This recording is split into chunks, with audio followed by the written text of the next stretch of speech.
로마서 4장 13에서 25절 하나님의 말씀을 들으십시오. 아브라함이나 그 후손에게 세상의 상속자가 되리라고 하신 언약은 율법으로 말미암은 것이 아니요 오직 믿음의 의로 말미암은 것이니라. 만일 율법에 속한 자들이 상속자이면 믿음은 헛것이 되고 약속은 파기되었느니라. 율법은 진노를 이루게 하나니 율법이 없는 곳에는 범법도 없느니라. 그러므로 상속자가 되는 그것이 은혜에 속하기 위하여 믿음으로 되나니 이는 그 약속을 그 모든 후손에게 굳게 하려 하심이라. 율법에 속한 자에게 뿐만 아니라 아브라함의 믿음에 속한 자에게도 그러하니 아브라함은 우리 모든 사람의 조상이라. 기록된 바 내가 너를 많은 민족의 조상으로 세웠다 하심과 같으니 그가 믿은 바 하나님은 죽은 자를 살리시며 없는 것을 있는 것으로 부르시는 이시니라. 아브라함이 바랄 수 없는 중에 바라고 믿었으니 이는 내 후손이 이 같으리라 하신 말씀대로 많은 민족의 조상이 되게 하려 하심이라. 그가 백세나 되어 자기 몸이 죽은 것 같고 사라의 태가 죽은 것 같음을 알고도 믿음이 약하여지지 아니하고 믿음이 없어 하나님의 약속을 의심하지 않고 믿음으로 견고하여져서 하나님께 영광을 돌리며 약속하신 그것을 또한 능히 이루실 줄을 확신하였으니 그러므로 그것이 그에게 의로 여겨졌느니라. 그에게 의로 여겨졌다 기록된 것은 아브라함만 위한 것이 아니요 의로 여기심을 받을 우리도 위함이니 곧 예수 우리 주를 죽은 자 가운데서 살리신 이를 믿는 자니라. 예수는 우리가 범죄한 것 때문에 내줌이 되고 또한 우리를 의롭다 하시기 위하여 살아나셨느니라. 아멘. 저희가 이제 3장 20절, 21절부터 바울이 전한 복음의 내용들을 매우 상세하게 살펴보고 있는데요. 바울은 일반적인 유대인들이 생각하고 있는 구원 얻는 방식들, 그것을 이제 하나님이 주시는 구원을 얻기 위해서, 하나님으로부터 의롭다 하심을 얻기 위해서 노력하는 모든 방식들을 철저하게 거부하였습니다.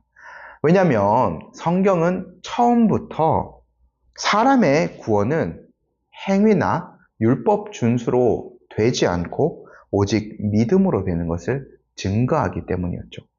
그래서 바울은 쉬운 말로 이제 요약해서 이신칭이 바로 믿음으로써 의롭게 되는 이것을 증명하기 위해서 구약의 위대한 믿음의 조상 아브라함을 소환하였습니다. 이 유대인들에게 아브라함은 범접할 수 없는 의의 기준이었죠. 아브라함은 율법이 이 땅에 있기도 전에 이미 율법을 다 지켜서 하나님 앞에 의인이 되었다고 많은 유대인들이 생각했습니다. 또한 아브라함에게는 한 가지 더 증표가 있었죠. 바로 할례였습니다. 그가 할례를 받았기 때문에 하나님으로부터 구원 얻는 복을 얻었다라고 유대인들은 굳게 믿고 있었죠. 그런 유대인들에게 바울이 창세기 15장 6절의 말씀을 상기시킵니다. 아브라함이 믿음으로 하나님이 그것을 의로 여기셨다는 말씀이었죠. 근데 이 말씀은 하나님께 의롭다 하심을 받았다는 이 말씀은 아브라함이 할례를 받은 시점, 그것은 창세기 17장에 등장하는데 이것보다 최소 10년 이상 훨씬 전에 있었던 일입니다. 즉, 이 아브라함이 무할례 시에 하나님께서는 아브라함의 믿음을 보시고 그것을 그의 의로 여겨주셨다는 거죠. 그래서 바울의 이 결론적인 내용이 뭐냐면 할례는 의를 얻기 위한 조건이 아니다. 할례는 이미 얻은 의를 확증하는 그러니까 바로 어떤 문서, 공식 문서에 도장을 꽝 찍는 그런 역할을 한다는 거였죠. 또 바울이 구약의 위대한 왕이었던 다윗의 증거도 함께 제시하였습니다. 그가 기록한 시편의 말씀을 인용하여서 행한 것이 없어도 하나님께 의로 여기심을 받는 자의 복이 얼마나 큰 것인가를 증언하였습니다. 이게 이제 4장 앞부분에 바울의 어떤 이신칭이 복음에 대한 변증이었는데요. 저희가 오늘 보게 될 이 후반부 말씀은 여기서 조금 더 깊이 들어가게 됩니다. 이제는 사도가 할례라는 외적인 표징을 넘어서 유대교의 근간이라 할 수 있는 율법의 문제를 정면으로 다루고 있는데요. 그것을 위해서 다시 계속해서 아브라함에 대한 이야기를 가지고 바울이 논증합니다. 그 아브라함의 믿음의 본질이 어디에 있었는가 상세히 살펴보면서 율법 준수의 문제가 구원 문제에 있어서 어느 위치에 있는지를 바울이 명확하게 드러내거든요. 저희가요 13절 말씀 다시 한번 읽어보도록 하겠습니다. 아브라함이나 그 후손에게 세상의 상속자가 되리라고 하시는 언약은 율법으로 말미암은 것이 아니요 오직 믿음의 의로 말미암은 것이니라. 바울이 율법과 믿음을 이제 본격적으로 대조합니다. 네, 바울이 상기시키는 하나님의 언약이 있어요. 아브라함이나 그 후손에게 세상의 상속자가 되리라고 한 언약을 먼저 상기시킵니다. 하나님의 그 약속이요. 아브라함 한 사람과 맺은 언약이었지만 거기에는 아브라함으로부터 시작돼 아브라함의 모든 후손, 그 언약의 후손들이 함께 포함되어 있었거든요. 창세기 17장 7절, 8절 말씀, 이 말씀을 통해서 한번 확인시켜 드릴게요. 들어보십시오. 창세기 말씀입니다. 내가 내 언약을 나와 너 및 내 대대 후손 사이에 세워서 영원한 언약을 삼고 너와 내 후손의 하나님이 되리라. 내가 너와 내 후손에게 내가 거류하는 이 땅, 곧 가나안 온 땅을 주어 영원한 기업이 되게 하고 나는 그들의 하나님이 되리라. 하나님의 언약이 아브라함 한 사람과 내 대대 후손, 아브라함의 후손 사이에 하나님께서 영원한 언약을 맺으셨습니다. 그리고 이 약속의 땅을 기업으로 주시겠다고 하셨어요. 근데 우리가 이 언약을 잘 생각해 봐야 됩니다. 아브라함의 육신적인 후손, 아브라함으로부터 시작되어서 이삭을 통해서 이어지는 그 이스라엘 민족들과만 맺으셨다면 정말 할례를 받은 그 사람들만 하나님의 언약에 포함되는 것이고 모든 그 아브라함의 육신적인 후손만 이런 하나님이 주시는 기업을 누리게 되는 거죠. 근데 아브라함과 하나님이 맺은 언약은 거기에만 해당되는 것이 아니죠. 바울이 계속 논증을 하는데요. 믿음의 원리를 통해서 맺어진 것이기 때문에 믿음의 원리를 따르는 모든 사람들, 이방인을 포함한 모든 사람들이 아브라함의 이 언약, 하나님과 맺었던 창세기 17장에 등장하는 영원한 언약의 수혜자가 될 수 있는 거죠. 그래서 세상의 상속자, 아까 그 창세기 17장 8절 말씀에는 가나안 온 땅으로 한정되어 있지만 가나안이라고 하는 지정학적인 영토에만 한정되는 것은 아니에요. 온 세상이 하나님의 나라로 회복되어지는 우주적인 기업을 의미한다고 할 수 있습니다. 누가 이것을 하시냐고요? 아브라함의 후손을 통해서, 아브라함의 계보를 통해서 이 땅에 오시게 될 메시아를 통해서 이러한 일들이 일어나는 거죠. 아까 서두에 말씀드렸던 대로 유대인들은 아브라함이 모든 율법을 이미 다 지켰기 때문에 하나님으로부터 의의를 얻었다라고 생각했거든요. 그래서 상속자가 되었다고 생각하거든요. 그러나 바울은요, 모든 그 하나님의 기업, 그것이 주어지는 것은 믿음의 의를 통해서 주어진다는 것을 강조합니다. 바울이 계속해서 율법 준수가 그 상속의 근거가 될 수 없는 이유를 밝힙니다. 14절 저희 함께 또 읽어볼게요. 만일 율법에 속한 자들이 상속자이며 믿음은 헛것이 되고 약속은 파기되었느니라. 바울이 여기서요, 좀 두 가지, 유대인들의 측면에서는 엄청나게 파괴적인 그 논리를 제시하는데, 첫 번째, 율법이 상속의 조건이 된다면 믿음은 빈 껍데기가 된다고 바울이 이야기합니다. 율법은 본질적으로 행위 언약, 좀 어려운 말일 수도 있지만 행위 언약이 하나님께서 이것을 행하라, 그리하면 살 것이다, 요 행위 언약의 원리를 가지게 되거든요. 근데 만약 상속이, 그 하나님의 그 주시는 기업을 누리는 그 상속이 사람의 순종 여부에 달려 있다면 믿음은 설 자리가 분명 없을 겁니다. 아무런 가치도 없게 될 것입니다. 이것이 바울의 첫 번째 논리고요. 두 번째, 율법이 조건이 된다면 약속 자체가 결국 파기되고 말 것입니다. 하나님이 아브라함과 창세기 17장 7절 말씀 제가 읽어드렸지만, 내가 내 언약을 나와 너 및 내 대대 후손 사이에 세워서 영원한 언약을 삼고 라고 하셨어요. 영원한 언약이요. 근데 행위가 조건이 된다면 타락한 인간 중에 누가 하나님께서 주신 그 율법을 하나도 빠짐없이 다 지킬 수 있겠습니까? 그 기준 완벽하게 지킬 수 있는 사람 한 명도 없습니다. 그러니까 율법의 준수가 상속의 조건이 되는 순간 상속받을 사람은 인류 가운데 단 한 명도 남아있지 않을 거예요.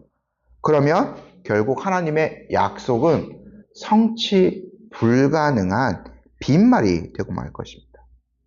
이게 바울의 논리였죠. 그 나가서요, 바울은요, 이 율법의 기능 한 가지, 긍정적인 기능도 있고 부정적인 기능이 있지만 율법의 무서운 기능을 하나 제시합니다. 15절 저희 함께 읽어볼게요. 율법은 진노를 이루게 하나니 율법이 없는 곳에는 범법도 없느니라. 우리가요, 계속해서 바울이 율법으로 얻는 구원에 대해서 부정적으로 얘기하고 있기 때문에 율법 자체가 나쁜 것이다, 이렇게 생각해서는 결코 안 됩니다. 율법은 하나님의 말씀이에요. 구약 성경 그 말씀은 너무나도 선한 것입니다. 하나님이 직접 주신 건 아닙니까?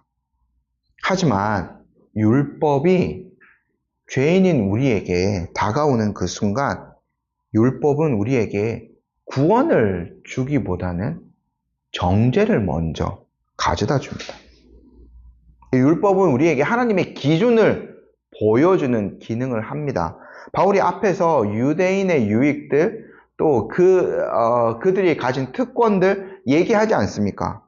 그러니까 율법에 기록된 하나님의 기준을 율법을 통해서 알 수 있는 거예요. 근데 율법은 그것을 행할 능력은 주지 않아요. 그래서 바울이요, 그것이 오히려 뭐를 가져온다고요? 범법을 가져온다고 15절에 이야기합니다. 그러니까 만약 율법이 없었다면 법을 위반한 일도 없었다라는 뜻이죠. 그러므로 율법은요, 오히려 인간을 하나님의 그 사법적인 진노 아래 가두게 됩니다. 율법이 선명하면 선명할수록 인간의 불순종은 하나님 앞에서 명백하게 드러나게 되고 하나님의 심판은 더욱더 무거워지게 되는 거죠. 그래서 바울이 요 16절과 같은 소결론에 도달하게 되는 건데요. 자, 저희 함께 한번 읽어볼게요. 그러므로 상속자가 되는 그것이 은혜에 속하기 위하여 믿음으로 되나니 이는 그 약속을 그 모든 후손에게 굳게 하려 하심이라. 율법에 속한 자에게 뿐만 아니라 아브라함의 믿음에 속한 자에게도 그러하니 아브라함은 우리 모든 사람의 조상이라. 구원의 원리가요, 율법이 아닌 믿음에 주어졌습니다. 그것은 하나님이 주시는 그 구원이 인간의 노력 여부에 따라 달린 것이 아니라 하나님이 값없이 주시는 호의에 달려 있는 것을 드러내기 위함이에요. 만약에 인간이 하나님으로부터 의롭다고 칭함받는 것, 구원 얻는 것, 그것에 인간의 공로라든가 어떤 가변성, 그걸 지킬 수 있다든가 지킬 수 없다든가 이러한 조건들이 들어가면 어떻게 될까요? 정말 후추 한 톨만한 어떤 인간의 행위가 거기에 들어가게 된다면 그 구원은 결코 완전성을 보장할 수 없을 거예요. 왜냐하면 우리의 그 상태를 누구보다 우리 자신이 잘 알 겁니다. 인간의 마음은 어제 오늘이 다르고, 아니 뭐 지금 1분 1분이 다 달라지기 때문에 상황 또 어떠한 유혹 이런 거에 따라서 인간의 어떤 순종의 행위가 얼마나 자주 달라집니까? 그건 너무나 쉽게 변하는 거예요. 그래서요, 이 구원, 하나님이 주시는 이 구원은 하나님의 은혜에만 기초해야 합니다. 그리고 인간의 행위에 조건이 달려있는 것이 아니라 믿음의 조건 위에만 있을 때야만 사실 유효한 거죠. 그래서 거기에 이제 기반을 할 때 하나님의 은혜와 인간의 믿음, 거기에 기반할 때 하나님의 약속은 흔들리지 않는 확실한 보증이 될 수 있는 겁니다. 그래서요, 바울이 계속 강조합니다. 16절에도 우리가 읽었던 대로 그 후손에게 약속을 굳게 하는데 이것은 율법에 속한 자에게 뿐만 아니라 믿음에 속한 자에게도 그러하니까 우리 모든 사람, 유대인과 이방인 모든 사람, 모든 믿는 자들의 조상이 될 수 있다는 거죠. 한 가족으로 엮여질 수 있다는 겁니다. 이게요, 우리는 이미 우리는 믿음으로써 아브라함의 후손이 되는 그러한 자들이기 때문에 이렇게 쉽게 다가올 수도 있겠습니다만 유대인들, 이 당시에 이방인 이런 장벽을 뛰어넘을 수가 없어요. 서로 한 가족으로 혈연이 아니고 어떤 그 민족적인 것이 아니고 그것을 뛰어넘어서 새로운 한 가족으로 한 혈통으로 빚어져 갈 수 있다는 것은 그들의 개념 가운데 상상할 수 없는 내용이거든요. 하지만 바울이 구약 성경을 자세히 풀어서 이야기해주고 아브라함이 믿음으로 구원 얻었기 때문에 그의 후손에게 약속하신 그 기업, 하나님의 의를 누리는 것들이 믿음을 따르는 모든 자들에게 가능하다라는 것들을 증명해 주고 있는 거죠.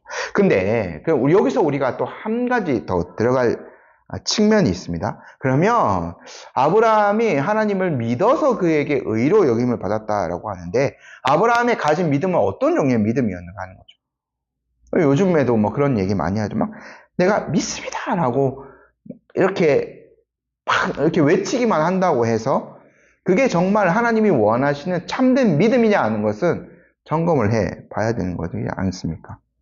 17절 아브라함이 가졌던 믿음의 종류를 한번 살펴보겠습니다. 17절을 한번 읽어볼게요. 기록된 바 내가 너를 많은 민족의 조상으로 세웠다 하심과 같으니 그가 믿은 바 하나님은 죽은 자를 살리시며 없는 것을 있는 것으로 부르시는 이시니라. 아브라함의 믿음이 하나님의 인정을 받을 수 있었던 것은 뭐냐면 아브라함은요 믿음의 대상인 하나님이 어떠한 분이신지를 잘 파악하고 있었더라. 아브라함이 믿었던 하나님은 죽은 자를 살리시며 없는 것을 있는 것으로 부르시는 분이세요. 창조주, 그리고 능력주, 그리고 부활의 능력이 있으신 그 하나님을 아브라함은 믿었다라는 겁니다. 또 아브라함의 믿음의 한 측면이 있습니다. 아브라함은 이 현실의 어떤 그 상황들을 도피하는 그러한 믿음을 가진 사람이 아니었어요. 이거를 이제 뭐 맹목적인 낙관주의라고도 표현할 수 있겠는데, 오늘날도 이러한 믿음을 가진 사람이 있죠. 뭐 어떻게 되든지 간에 그냥 이렇게 아무 상관없이 나는 믿는다고 하면서 혼자 즐거워하는 그런 믿음. 아브라함은 그런 믿음이 아니었어요. 18절 말씀 함께 한번 읽어보겠습니다. 아브라함이 바랄 수 없는 중에 바라고 믿었으니 이는 내 후손이 이같으리라 하신 말씀대로 많은 민족의 조상이 되게 하려 하심이라. 여러분, 아브라함이요, 바랄 수 없는 중에 바라고 믿었어요. 이 바랄 수 없는 중에 바랐다는 것은 인간적으로 모든 가능성이 끊어진 상태를 의미하거든요. 아까 창세기 말씀 저희가 하나님의 영원한 언약을 읽어드렸는데, 그때 아브라함이 아무도 없었어요. 어떤 것도 없었습니다. 후손을 주겠다라고 하나님이 약속하셨지만 눈에 보이는 것은 아무것도 없었어요. 모든 가능성이 끊어진 상태였죠. 그게 19절에 나옵니다. 같이 한번 읽어볼게요. 그가 100세나 되어 자기 몸이 죽은 것 같고 사라의 태가 죽은 것 같음을 알고도 믿음이 약하여지지 아니하고, 이미 자신의 몸이 아이를 낳을 수 없는 그러한 상태가 되었다는 것을 아브라함은 알고 있었어요. 그리고 더욱이 하나님은 사라를 통해서, 그의 아내 사라를 통해서 언약의 후손을 이어가시겠다 말씀하셨는데, 사라의 상태는 더 심한 거죠. 그 태가 이미 죽어 있는 것이나 마찬가지였어요.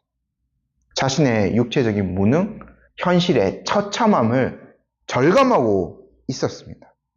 인간적인 방법으로는 후손이 하나님이 약속하신 어떤 하늘의 별과 같은, 바다의 모래와 같은 그곳은 있을 것이라고 생각을 전혀 할 수 없는 거죠. 가능성이 없어요. 일단 내 몸이 죽어 있는 것 같고 내 아내의 어떤 태가 죽어 있는 것 같은데, 이 현실의 한계를 절감하였죠. 거기에서 아브라함이 출발하였지만 아브라함의 믿음은 그 현실이 주는 절망에 머물지 않았다는 거예요. 아브라함의 믿음은요, 그 현실을 뛰어넘을 수 있게 해주시는 하나님께 딱 고정되어 있었습니다. 20절 읽어보겠습니다. 믿음이 없어 하나님의 약속을 의심하지 않고 믿음으로 견고하여져서 하나님께 영광을 돌리며. 아브라함은 정말 이게 가능할까요? 정말 내 아내 사라를 통하여서 언약의 후손이 이 땅에 나올 수 있을까요? 이런 것들을 의심하지 않았습니다. 오히려 그가 가진 육체적인 한계 속에서도 아브라함의 믿음은 더욱더 단단해졌습니다. 바울이 증언하죠. 아브라함이 믿음으로 견고해져서 하나님께 영광을 돌렸다라고. 우리가 하나님께 영광을 돌린다는 말, 쉽게 이렇게 생각할 수 있습니다. 우리도 소유문답 공부하면서 일문을 통해서 그렇게 너무나 쉽게 대답도 할 수 있겠죠. 근데 아브라함을 통해서 우리는 하나님께 영광을 돌린다는 것의 참 뜻을 배우게 됩니다. 말로만, 입술로만 얄팍한 차원으로 고백하는 것이 아니죠. 하나님께 영광을 돌린다는 것은 먼저 자신에 대한 포기가 전제되어져야 돼요. 내가 가진 능력, 내가 가진 자원들, 그것들을 조금이라도 신뢰하기를 멈추는 거예요. 그리고 오직 전적으로 하나님의 신실하심, 하나님의 능력, 그것을 붙잡는 거예요. 그것에 아예 완전히 자기 몸을 던지는 거라고 표현할 수 있겠죠. 그래서 나는 결코 할 수 없습니다. 그러나 하나님은 능히 하실 수 있습니다라고 고백하는 것, 그것이 피조물이 하나님께 돌릴 수 있는 최고의 경배입니다. 아브라함의 믿음이 그런 상태에 있었다는 거죠. 아브라함이요, 하나님께 이러한 믿음을 드릴 수 있었던 것은, 제사 강조합니다, 하나님의 능력을 신뢰하였기 때문에. 하나님이 어떠한 분이신지 알았고 그 하나님의 능력을 아브라함이 붙들고 있었기 때문이에요. 21절 함께 읽어보겠습니다. 약속하신 그것을 또한 능히 이루실 줄을 확신하였으니. 아브라함이 그 믿는 하나님은요, 없는 것에서 있는 것을 만드시는 하나님이세요. 죽은 것을 다시 살릴 수 있는 하나님이시거든요. 그래서 아브라함은 그 하나님, 창조주 하나님의 능력을 붙들고 나아갈 수 있었던 거예요. 이거 이렇게 예전에 무슨 올림픽에서 펜싱 경기할 때 할 수 있다, 할 수 있다 막 이렇게 중얼중얼 대면서 결국 금메달 딴 우리 선수가 있지 않았습니까? 근데 아브라함의 믿음은 그런 자기 암시의 차원이 아니에요. 자기를 신뢰하는 것이 아니에요.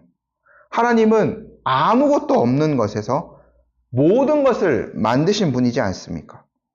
아브라함은 그 창조주 하나님을 믿고 있는 자였기 때문에 자기의 몸도 죽었고 자기 아내의 그 태도 죽은 것을 알았지만 창조주 하나님의 능력은 그러한 우리를 통해서도 이루어질 수 있다는 것을 확신하고 있었던 거죠. 하나님께서는요, 이렇게 하나님을 정말 하나님으로 인정하고 대접해드리는 이 아브라함, 하나님을 신실한 분으로 붙들고 있는 아브라함의 믿음을 의로 여겨주셨던 겁니다. 22절 함께 읽어볼게요. 그러므로 그것이 그에게 의로 여겨졌느니라. 아브라함의 믿음이, 참된 믿음이 여기에 있었던 것. 근데 자, 아브라함의 이 믿음의 얘기를 바울이 좀 길게 가지고 왔는데요. 이걸 제시하는 이유들 제가 다 말씀드렸죠. 우리에게 어떠한 적용점이 있을까요? 이거 단순히 그냥 우리의 귀를 즐겁게 해주는 예전 이야기일까요? 아니면 그냥 모범으로 따라야 될 단순한 모범 정도? 이러한 태도를 본받자라고 제시해주는 정도일까요? 그것이 아니고요.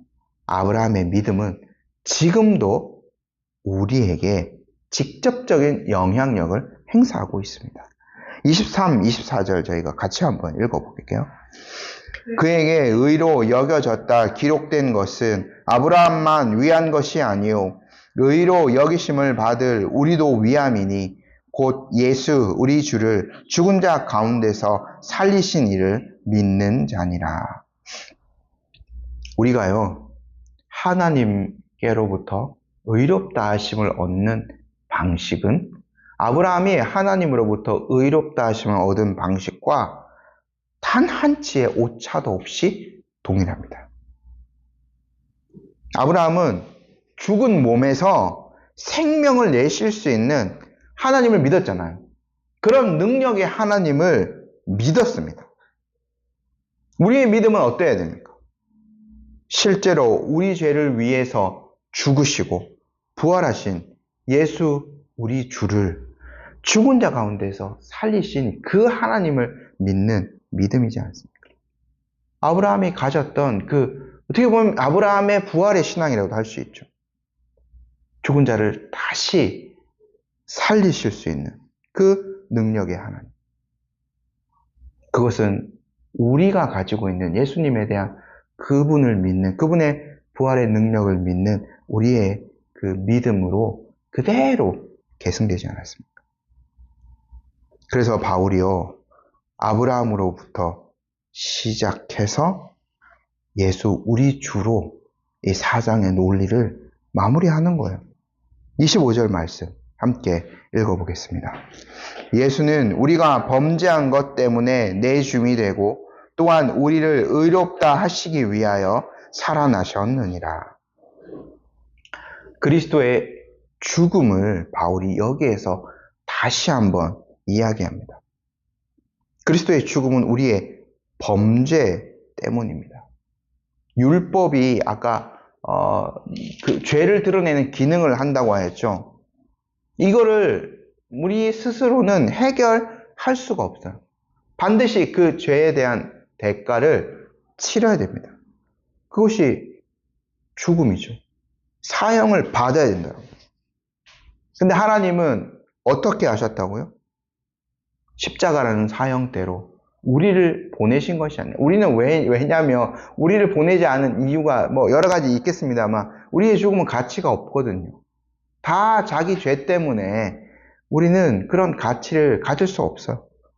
그래서요, 무죄한 예수님을 십자가의 사형대로 보내셨습니다. 예수님 죄가 없으신 완전하신 분이셨잖아요. 죽을 죄를 지을 것이 없는 분이셨습니다. 심지어 그를 재판하였던 본디오 빌라도도 그것을 인정할 수밖에 없었습니다. 그러나 죄 없으신 예수님은 우리가 받을 형벌을 대신 짊어지시고 하나님의 그 공의를 만족시키기 위하여 화목제물로 십자가에서 자신을 들이셨습니다. 하지만 그 죽음이 예수님을 끝까지 가둘 수 있었나요? 결코 없었습니다. 하나님은 예수님을 다시 살리셨죠. 바울이 그 이유를 뭐라고 25절에서 밝혔습니까? 우리의 의롭다 하심을 위해, 우리의 칭의를 위해서 그리스도께서 다시 살아나신 것. 우리가 칭의를 생각할 때, 하나님 앞에서 의롭다 칭함받는 이것을 생각할 때에 하나님의 법정을 항상 생각하라고 말씀드렸습니다. 그리스도의 부활은요, 하늘 재판정의 최종 판결문과도 같습니다. 내 아들의 죽음으로 너희의 모든 죄값이 치러졌다. 이제 그를 믿는 자들에게 의롭다 함을 선포하노라 라는 최종적인 하나님의 선언과도 같습니다. 바울이 고린도서에서 고백했던 대로 그리스도께서 그래서 부활하지 않으셨다면 우리는 여전히 정죄 아래 있을 것이고 우리의 믿음은 헛된 것이 되고 말 것이었습니다. 그러나 예수님은 다시 살아나셨죠. 그러므로 우리의 칭의는 결코 취소될 수 없는 영원하고 확실한 사실이 되었습니다. 이제 우리는 살아계신 예수 그리스도와 연합하여 그분이 주시는 의를 우리의 것으로 누릴 수 있게 되었죠. 아브라함이 그 믿음을 통해서 얻었던 의, 우리가 그리스도를 믿는 그 믿음으로 얻는 그 의, 이렇게 온전히 같은 결을 가지고 있는 거죠. 오늘 한 3가지 정도로 교리적인 정리를 먼저 하도록 하겠습니다. 첫 번째, 구원하는 믿음의 성격입니다. 아브라함의 믿음을 우리가 조금 더 상세하게 살펴봤죠. 믿음은요, 단순한 어떤 입술의 고백이라던가 뭐 몇 가지 교리에 대해서 내가 지적으로 동의합니다, 이런 차원의 것이 결코 아니에요. 그 구원 얻는 믿음은 하나님의 약속, 하나님의 성품에 근거한 온전한 신뢰를 그분께 드리는 겁니다. 아브라함처럼 현실의 불가능을 보면서도 죽은 자를 살리시는 하나님의 전능하심을 의지하는 것입니다. 믿음은 하나님을 참된 분으로 인정하고 그분께 최고의 영광을 돌리는 행위입니다. 두 번째, 지금 몇 차례 지금 이거 설명드리는데 정가된 의의 필요성입니다. 말이 뭐 어려울 수도 있겠습니다만 여러 차례 설명을 드렸죠. 율법은요, 우리를 정죄하는 기능을 할 뿐 의를 수여할 수 없습니다. 우리의 무능만 더 확인시켜 줄 뿐이죠. 따라서 우리는 우리 스스로 율법으로 구원받는다는 것은, 율법을 지켜서 구원받는다는 것은 우리 스스로 뭔가 할 수 있다는 거 아닙니까? 우리 안에는 아무것도 없어요. 의를 향할 어떤 것도. 그래서 우리는요, 우리 밖에 있는 의, 그것이 필요한 거예요. 누군가 우리를 대신해서 의로운 행위를 해 주셔야 돼요.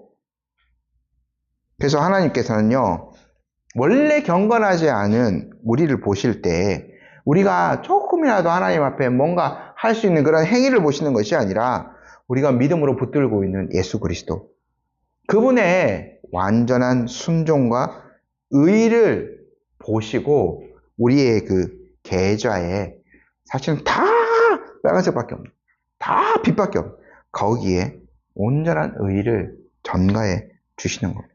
이것이 죄인이 거룩하신 하나님 앞에 설 수 있는 유일한 근거입니다. 세 번째는 부활과 칭의의 유기적 관계입니다.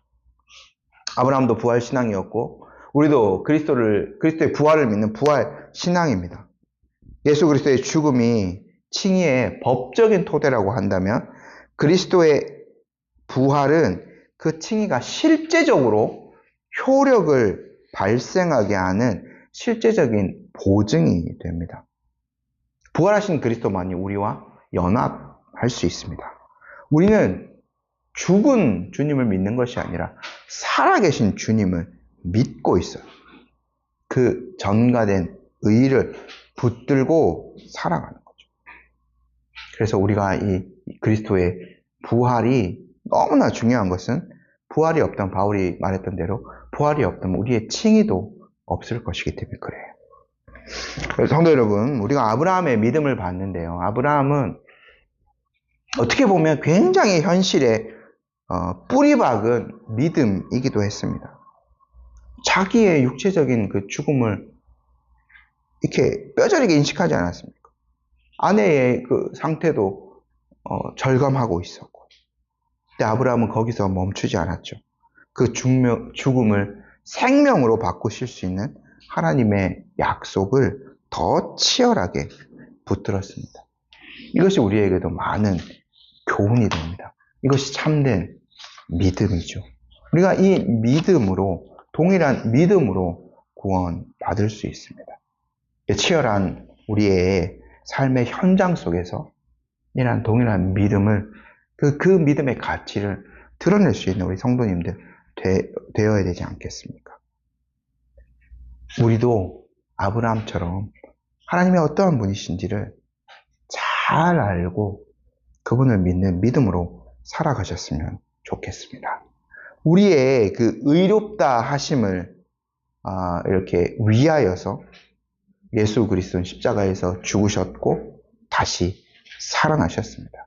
그래서 그분은 지금도 하나님 보좌 우편에서 우리를 위해서 사역하고 계십니다.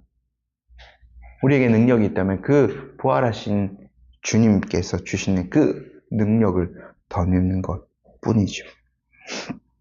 아브라함은요, 바랄 수 없는 중에 바라고 소망하며 하나님을 온전한 하나님으로 대접해 드렸습니다.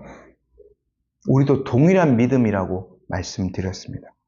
동일하게 하나님의 하나님됨을 인정하고 그 부활의 신앙으로서 우리도 한 걸음 한 걸음 믿음으로 승리하며 살아가실 수 있기를 간절히 소망합니다. 아멘.